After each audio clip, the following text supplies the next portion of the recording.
Welcome to the very funny Shawn Barron, everybody.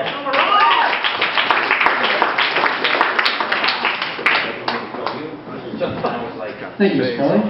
So, among you, how many folks are like me? One of those people who just spends days and nights bothered by the fact that the word palindrome isn't a palindrome. The rest of you can Google it after my set. So, I think it's important in this life to have friends, and have friends who aren't necessarily like you.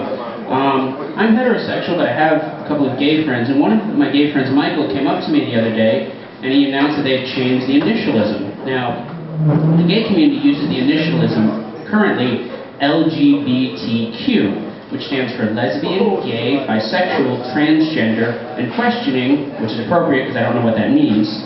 But they've changed it now to LGBTQW, which stands for, well, there was that one time in college.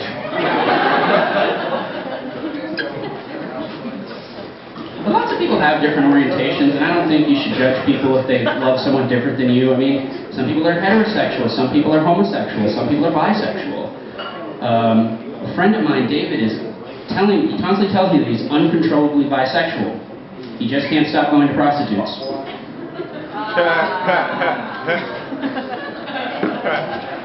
So, I know folks are reading the news, but as some people have mentioned, that just today we've decided to normalize relations between the United States and Cuba. And one of the secret people who made this negotiation happen was the Pope. And I think this really shows, thanks to Pope Francis, that genius Argentinian, that we as Americans need to be a lot more appreciative and respectful of the contributions to this country of Catholics, of Latinos, and of virgins.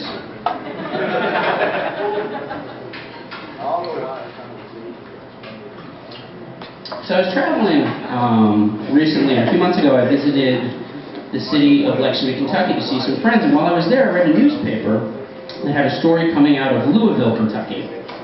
Now that's where, if you don't know, it's where the Kentucky Derby is and where all the horses are bred. And there was this horrible news story that a horse one evening just suddenly got angry and it broke out of the stable and it attacked the breeder and it beat him, and the breeder ended up hospitalized. And I don't know about you folks, but I just hate whenever I have to hear about a case of domesticated violence.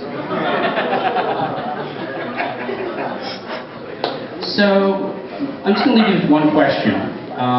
What do you call a dodo on an airplane? A fucking miracle since they're extinct. Have a good night, everyone. My name is Shawn.